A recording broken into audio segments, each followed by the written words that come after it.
Assalamualaikum warahmatullahi wabarakatuh. Bismillahirrahmanirrahim. Alhamdulillahi rabbil alamin. Wassalatu wassalamu ala asyrafil anbiya'i wal mursalin wa ala alihi wa ashabihi wa man tabi'ahu ila yaumiddin. Subhanaka la ilma lana illa ma 'allamtana innaka antal alimul hakim.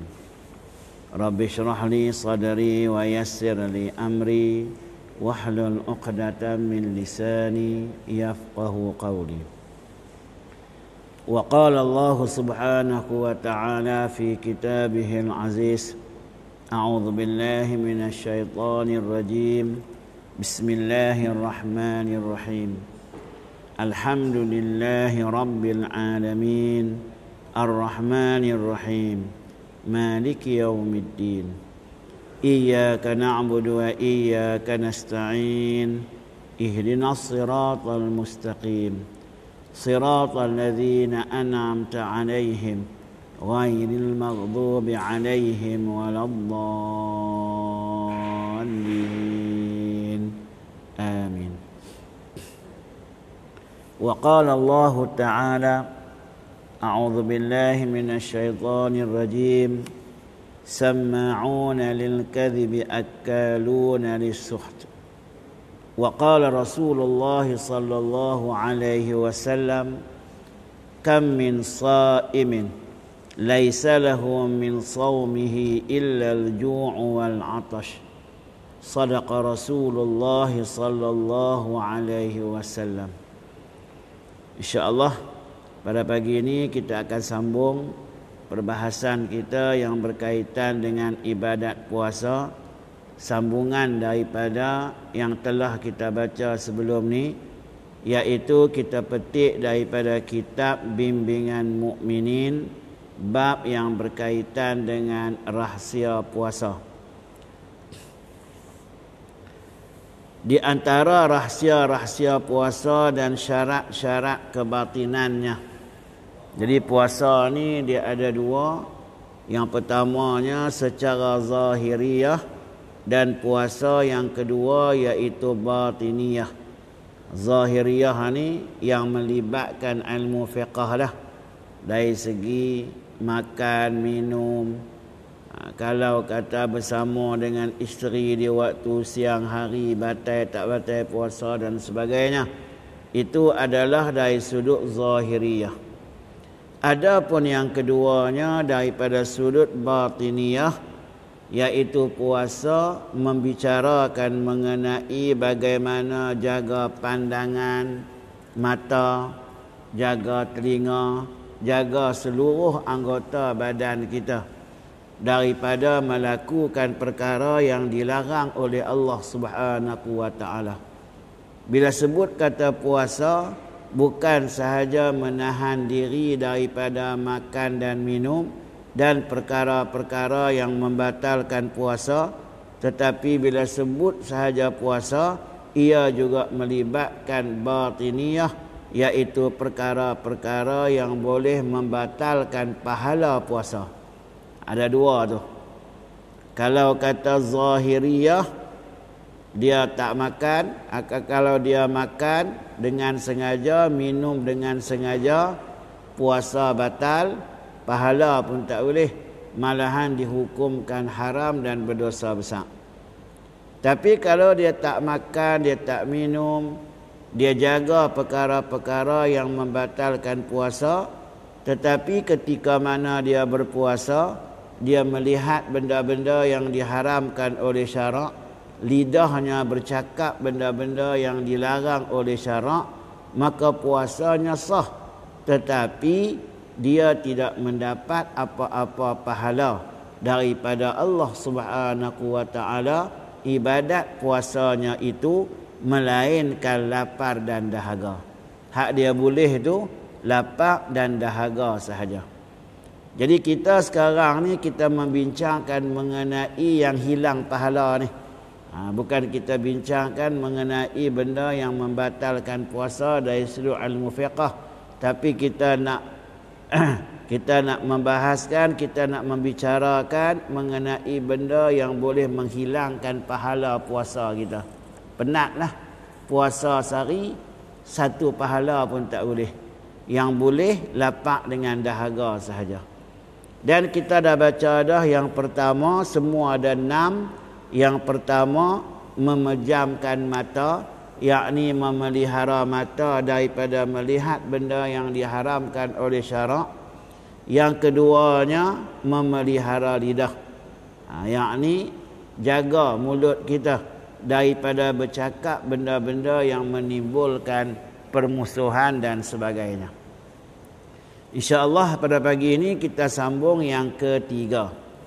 Kata musannif rahimahullahu ta'ala, yang ketiganya, memelihara pendengaran. Jaga telinga kita. Jaga tu, jaga lagu mana tu? Daripada mendengar hal-hal yang dilarang dan dibenci. Benda yang dilarang oleh syarak, benda yang dibenci oleh syarak, jangan kita dengar. Kalau kita dengar, maka hilang pahala kita. Hilang pahala puasa kita. Bila kita berpuasa, yang kita boleh cuma lapak dan dahaga sahaja. Apa dia benda yang dilarang dan dibenci ni? Contohnya seperti mengumpat. Jadi walaupun kita tak mengumpat, tapi kita mendengar orang lain mengumpat, dan kita juga duduk sekali dengan orang hak duk mengumpat tu, orang hak mengumpat tu pahala puasa dia hilang sebab dia tak jaga lidah. Kita ni pula yang dengar orang mengumpat tadi, kita pula hilang pahala puasa kita kerana kita tak jaga telinga. Baik. Dalam suratul Maidah, Allah Subhanahu wa taala berfirman, "Samma'una lil kadhibi akaluna lis-suht." Mereka itu suka mendengar perkara yang bohong dan memakan barang yang haram. Jadi kalau duk suka pasang telinga, dengar benda-benda yang diharamkan oleh syarak, benda yang dibenci oleh syarak, kalau itulah yang menjadi kegemaran kita masuk bulan Ramadan, bila kita berpuasa dalam bulan Ramadan dan amalan itu diamalkan juga dalam bulan Ramadan, maka dia tidak mendapat apa-apa pahala daripada Allah Subhanahu wa taala, melainkan lapar dan dahaga sahaja. Baik, itu yang ketiga. Kata musannif rahimahullahu ta'ala, apalah gunanya berpuasa dari makanan yang halal, kemudian dia berbuka pula. Dia berbuka pula dengan memakan makanan yang haram. Itu yang keempat. Itu yang keempat, iaitu kita jaga perut kita.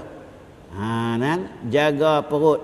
Yang ketiga tadi jaga telinga. Yang keempat jaga perut. Yang kata jaga perut tu lagu mana?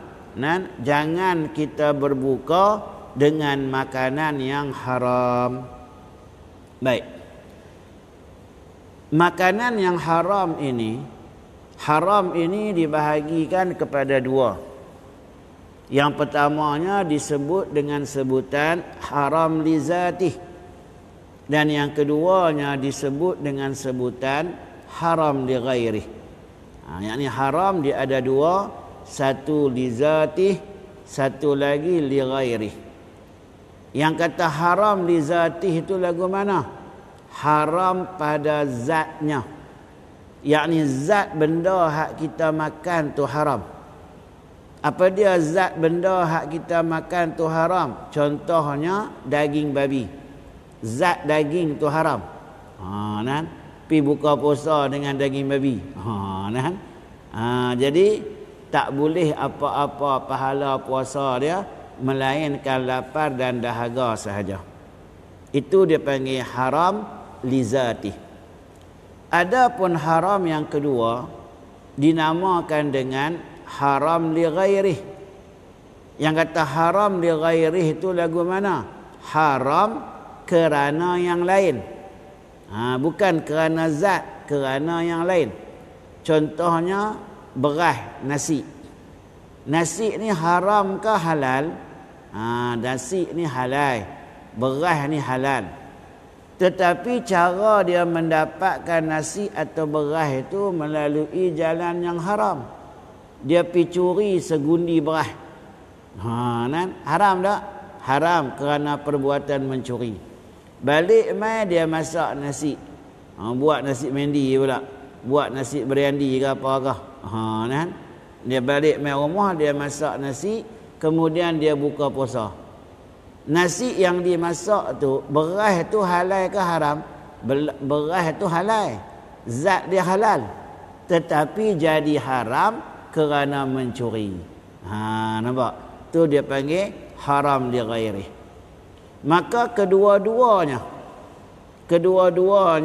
menghilangkan pahala apabila seseorang itu berpuasa. Sebab itulah kata Imam Ghazali rahimahullahu ta'ala, apa gunanya berpuasa? Apa maksud, apa gunanya berpuasa? Puasa tak ada arti. Boleh lapar dan dahaga sahaja. Apa satu pahala puasa pun tak dapat. Dari makanan yang halal, kemudian dia berbuka pula, dia memakan makanan yang haram. Itu kita dah terang dah. Yang kata haram itu apa dia? Baik.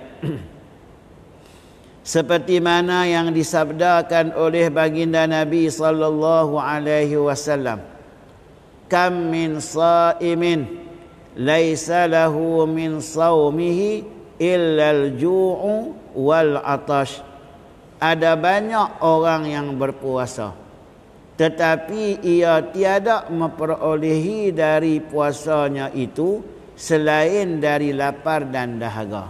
Yakni tiada mendapat pahala, tak ada pahala di sisi Allah Subhanahu wa taala. Baik.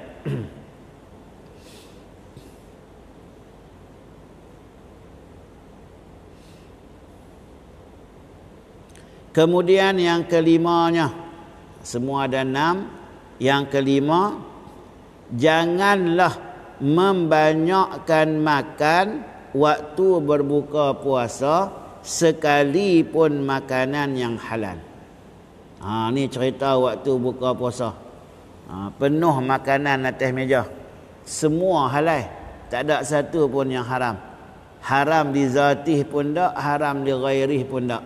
Semua makanan-makanan tu semua halal elok je. Tetapi dilarang dalam agama membanyakkan makan. Makan sampai sengkak. Kalau bahasa Kedah kita ni, kita sebut sengkak dah. Makan sampai sengkak, minum air sampai tak larat nak mangkit. Sehingga menyebabkan menjejaskan ibadat. Sembahyang maghrib pun lewat, sembahyang isya tak pergi terus. Lah memang tak pergi dah. Semua bakat duduk di rumah ya. Harap-harap sembahyang isya, sembahyang tarawih di rumah. Kalau kata di surau tak boleh pergi, di masjid pun sekarang ni masih lagi belum dibenarkan kepada kita untuk mengerjakan ibadat sembahyang tarawih ni. Buatlah di rumah. Di rumah pun tak buat. Habis-habis sembahyang maghrib tak tahu lena dengan ayat tu, jaga-jaga makik sok makik sok baru sembahyang isya. Allah pasal apa tu? Pasal makan terlalu kenyang. Bila makan tu terlalu kenyang, waktu berbuka puasa dia boleh melalaikan seseorang itu daripada mengingati Allah Subhanahu wa taala. Sebab tu kita kena ingat,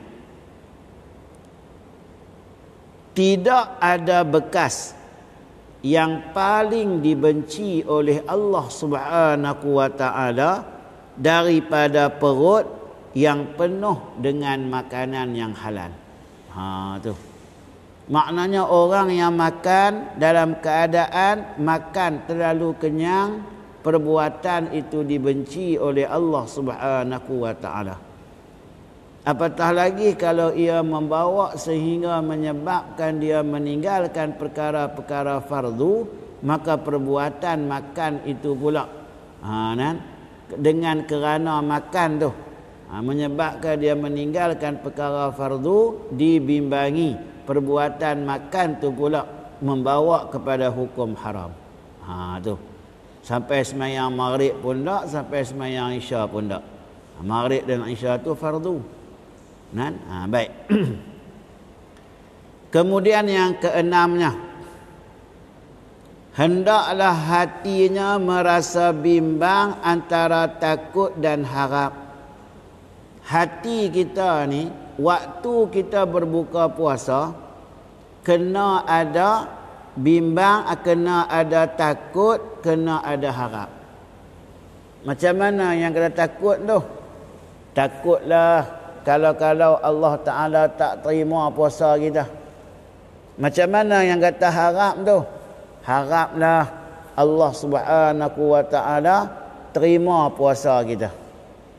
Sebab itulah bila kita habis berbuka puasa, kita baca doa apa? Doa mai doa buka puasa. Dan ada yang mengatakan bahawa doa tersebut dibaca selepas daripada berbuka puasa. Tak apalah yang tu, tentang kekhilafan. Allahumma lakasumna wa ala rizqika aftarna wa bika amanna bi rahmatika ya arhamar rahimin. Baik. Katalah kita habis dah berbuka puasa. Makan habis dah. Maka digalakkan kepada kita supaya berdoa yang dalam doa itu ada takut, ada harap. Takutlah kalau Allah Ta'ala tak terima puasa kita. Harap sungguh-sungguh puasa yang aku buat ni Allah Ta'ala terima. Doa apa tu? Doa yang kita duk baca dalam sembahyang witir tu. Habis daripada apa? Habis daripada tarawih, kita baca doa tarawih. Allahumma ja'alna bil imani kaminin wa li faraidika muaddin. Itu doa tarawih. Kemudian habis dah doa tarawih, kita sembahyang witir 3 rakaat. Habis sembahyang witir 3 rakaat, kita baca doa. Dalam doa tu, terkandung dalam doa tu Allahumma rabbana taqabbal minna salatana wa siyamana wa takhashu'ana wa tadarru'ana wa ta'abbudana wa tammim taqsirana ya Allah ya arhamar rahimin. Doa tu jangan tinggal. Rabbana, ya Allah ya Tuhan kami, taqabbal minna, terimalah daripada kami ni ibadat yang kami buat ni. Apa dia ibadat yang kita buat, yang kita minta Allah Ta'ala terima, yang kita harap sungguh Allah Ta'ala terima? Salatana, ibadat sembahyang kami. Wasiyamana, ibadat puasa kami. Wa takhashu'ana, dan juga khusyuk kami dalam salat dan juga puasa. Wa tadarru'ana, dan sifat rendah kami ketika berpuasa dan sembahyang.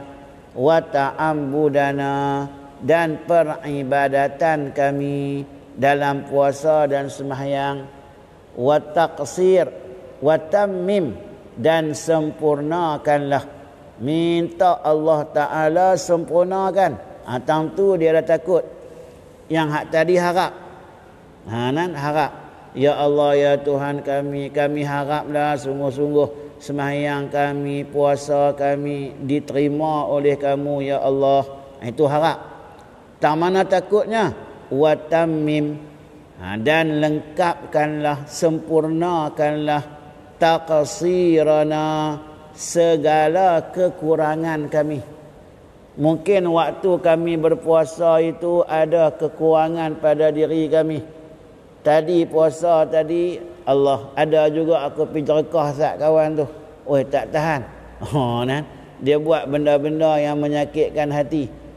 Sempurnakanlah kekurangan kami ni, ampunkanlah dosa kami. Sempurnakanlah puasa kami, berikanlah pahala kepada kami. Wa tammim taqsirana ya Allah, ya Rabbal Alamin. Doa tu jangan tinggal. Lepas sembahyang maghrib baca. Dia bukan lepas sembahyang witir aja baca. Dan bila kita baca doa tu, kita ingat dalam hati ni, dalam hati kita ni ingat sikit je.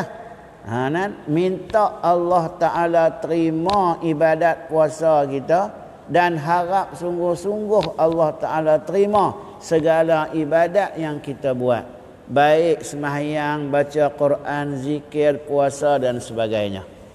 Itu yang disebut oleh Imam Al-Ghazali rahimahullahu ta'ala. Waktu kita berbuka puasa, maka hendaklah hatinya merasa bimbang antara takut dan harap. Baik, kerana ia tiada mengetahui apakah amalan puasanya itu diterima oleh Allah. Kita tahukah amalan puasa kita ni Allah terima ke tak? Wallahu a'lam. Tapi harap-harap Allah Ta'ala terima. Jadi bila kata harap-harap Allah Ta'ala terima, doa adalah bentuk harap. Sebab itulah kita disarankan supaya sentiasa minta ampun pada Allah Subhanahu wa Ta'ala. Aisyah radhiyallahu anha tanya bagi yang perlu kami minta pada Allah Subhanahu wa Ta'ala ketika mana masuk bulan Ramadan. Baginda Nabi SAW bersabda, bacalah doa, Allahumma innaka afuwun karim tuhibbul afwa fa'fu anni. Tu hak kita duk baca dalam sembahyang tarawih tu. Jadi doa tu pun banyak baca. Perbanyakkan doa tu sepanjang Ramadan ini.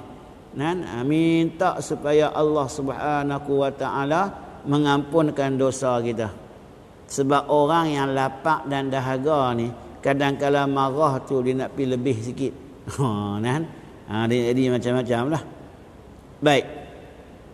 Sehinggalah tergolonglah ia ke dalam puak muqarrabin. Sehinggalah kita ni masuk dalam golongan muqarrabin. Siapa dia golongan muqarrabin? Golongan yang Allah Subhanahu wa Ta'ala menerima ibadat puasa mereka. Dan kita minta lindung dengan Allah Subhanahu wa Ta'ala daripada golongan yang tidak diterima ibadat oleh Allah Subhanahu wa Ta'ala.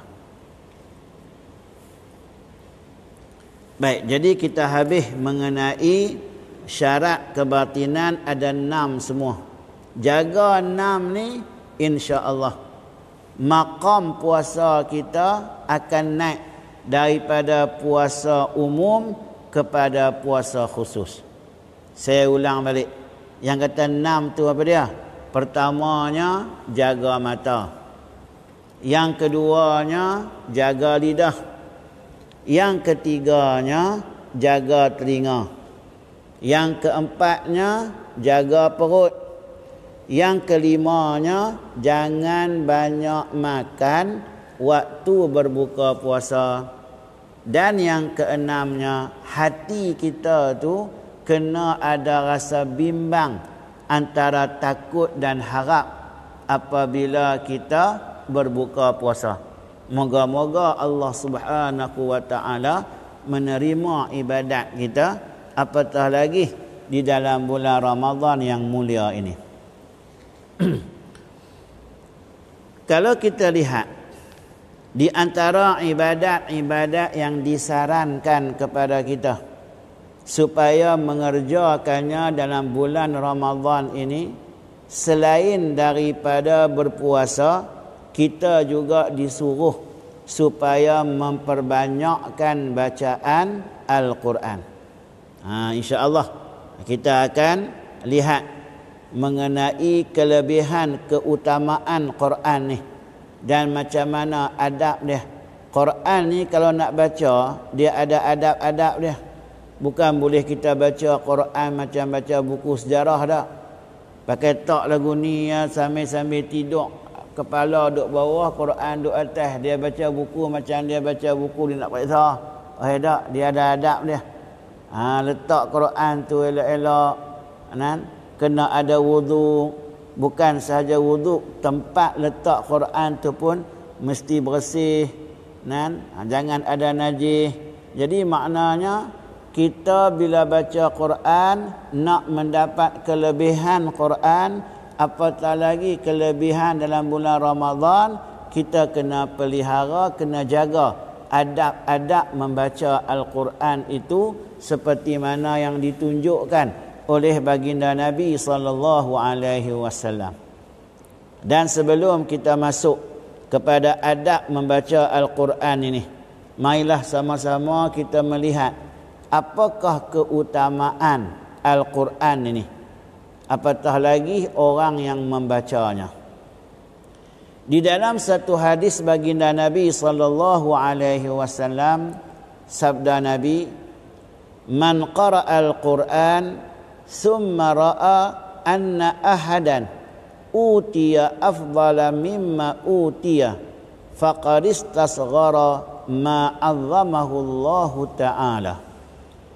Barang siapa membaca Al-Quran, tak kiralah siapa pun, laki-laki ke perempuan ke, siapa saja yang baca Quran, kemudian ia merasakan ada orang lain yang dikurniakan keutamaan melebihi apa yang telah dikurniakan Allah kepadanya. Dia baca Quran, tapi dalam diri dia tu dia rasa ada kelebihan yang lain selain daripada kelebihan yang Allah Subhanahu wa Ta'ala berikan kepada dia. Dia baca Quran bukan dia tak baca, tapi dia rasa baca Quran tu pahala dia tu taklah tera mana berbanding dengan habuan-habuan yang diberikan oleh manusia kepada dia. Lagu tu. Maka sebenarnya ia telah memperkecilkan sesuatu yang telah dibesarkan oleh Allah Ta'ala. Ada niat rasa yang lagu tu dah dikira memperkecilkan Al-Quran. Sebab tu Quran ni kita baca dia untuk apa? Nak mendekatkan diri kepada Allah Subhanahu wa Ta'ala. Yang tu pegang nombor satu. Jangan pasal yang lain. Sebab kadang-kadang kita pun takut. Bila kata berlaku kecurian, katalah satu taman kita ni ada berlaku kecurian. Buat baca Yasin di masjid. Untuk apa baca Yasin tu? Bagi orang curi sakit perut. Baca Quran tujuan yang tu. Maknanya kalau kata tak berlaku, tak baca. Bukan kerana nak mendapatkan kelebihan Quran, bukan kerana nak mendekatkan diri pada Allah, tetapi nak memohon supaya Allah Subhanahu wa Ta'ala memberi kemudaratan pada orang yang melakukan kejahatan mencuri tersebut. Itu dah merupakan suatu pendekatan yang tak kena. Apatah lagi dalam bulan Ramadan. Jadi kita baca Quran ni niat kita satu ya, jangan ada yang lain. Apatah lagi dalam bulan Ramadan ni, niat kita apa dia? Nak mendekatkan diri kepada Allah Subhanahu wa Ta'ala. Kerana Quran dia boleh menjadi syafaat kepada kita di hari akhirat kelak. Dalam satu hadis yang lain, sabda Nabi sallallahu alaihi wasallam, "Afdalu ibadati ummati tilawatul Quran." Yang paling utama ibadat yang paling utama umatku. Dalam banyak-banyak ibadat yang paling utama bagi umat aku, sabda Nabi sallallahu alaihi wasallam, tilawatul Quran, membaca Al-Quran. Sehingga kan Al-Quran ini menjadi satu rukun qauli dalam ibadat sembahyang. Contohnya suratul Fatihah. Kita kalau baca surah Fatihah tak betul, baca surah Fatihah tak betul dalam sembahyang membawa kepada batal sembahyang. Nampak? Sebab tu kita nak mempelajari. Kita belajar dah Fatihah. Kita mengaji bacaan Fatihah. Tapi duk baca tak betul sebab tu juga. Nak buat macam mana? Sebab lidah kita ni lidah orang Melayu. Kita bukan lidah Arab. Jadi kadang-kala adalah huruf-huruf yang dia tak boleh nak sebut disebabkan oleh lidah dan sebagainya. Tapi dia mengaji tak baca Fatihah tu? Mengaji Ustaz kalau dia mengaji tapi dia baca tak betul juga, maka sembahyangnya sah di sisi mazhab Syafi'i. Ni masalahnya, dia mengaji seorang-seorang, dia tak ada tok guru apa, dialah tok guru. Bila kata orang tegur bacaan salah, nak marah ke orang pula dah. Aku baca lama dah 40 tahun dah aku baca Fatihah. Iyalah, dia baca seorang-seorang dia. Bukan ada pergi mengaji dekat siapa, bukan pergi tasmek dekat siapa, tak ada siapa pun tak pergi betul pun. Jadi bacaan dibimbangi. Kita letak bahasa yang agak beradab, dibimbangi. Kita bimbang, kita takut kalau ibadat sembahyangnya itu tidak sah. Sebab itulah baginda Nabi SAW menjelaskan, afdalu ibadati ummati tilawatul Quran. Ibadat yang paling utama bagi umatku ialah membaca Quran. Jadi Quran ni, hidupkan Quran sepanjang bulan Ramadan ni. Dan dalam satu hadis yang lain pula, sabda Nabi SAW, khairukum man ta'allama al-Quran wa 'allamah. Sebaik-baik kamu ialah orang yang mempelajari Al-Quran dan mengajarkannya pula. Orang yang paling baik, orang yang macam mana? Orang yang mengaji Quran dan orang yang mengajar Quran. Sama ada dia mengajar membaca Quran ataupun dia mengajar tentang isi kandungan Quran, maka dia adalah orang yang sebaik-baiknya di sisi Allah Subhanahu wa taala. Dan di dalam satu hadis yang lain pula, sabda Nabi sallallahu alaihi wasallam, ma amana bil Quran man istahalla maharimah. Tiada dikira beriman dengan Al-Quran. Apa makna tiada dikira beriman dengan Quran? Dikira tak beriman dengan Quran. Tak beriman dengan Quran. Baik. Beriman dengan Quran ni rukun apa? Rukun iman tu, dia bukan rukun Islam. Tu. Rukun iman ni dia melibatkan akidah. Bila kata melibatkan akidah, kalau silap perkara, kita kata kalau kata silap langkahlah, boleh membawa kepada kekufuran. Kena jaga elok-elok tu.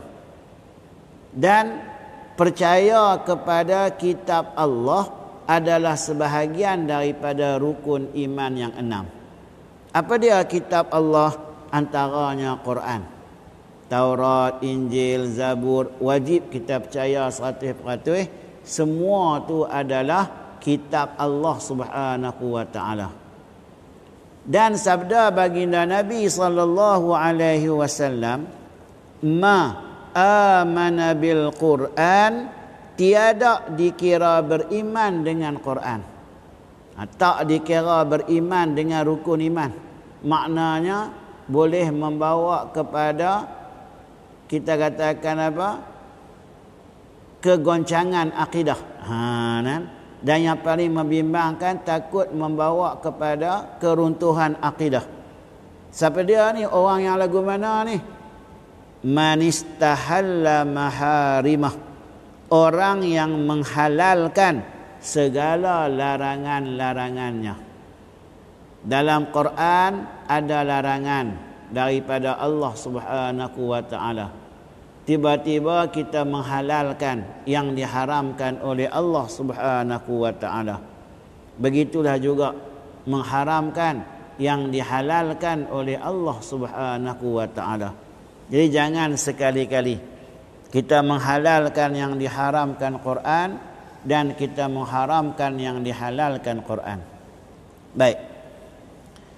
Kemudian kita lihat antaranya lagi sabda Nabi sallallahu alaihi wasallam, "Iqra'il Qur'an ma nahaka fa in lam yanhaka falasta taqra'uh."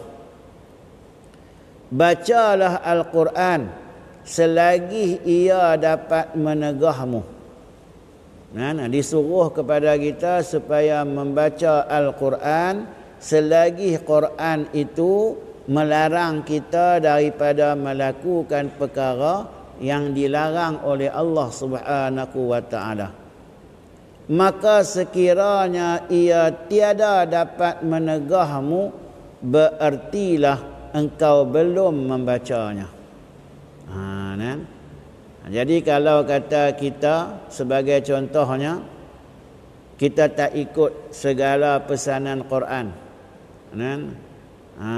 kita tak ikut segala yang diperintahkan di dalam Al-Quran, malahan kita melakukan larangan-larangan Al-Quran, dikira kita belum membaca Quran. Walaupun khatam habis dah sampai 30 juzuk, kira tak baca Quran tu. Orang yang baca Quran adalah orang yang beramal dengan Quran. Jadi apa yang boleh kita faham di situ? Yang boleh kita faham, Quran bukan hanya setakat untuk dibaca sahaja, tetapi Quran juga adalah untuk diamalkan segala hukum hakamnya. Baik, insya-Allah nanti kita akan sambung.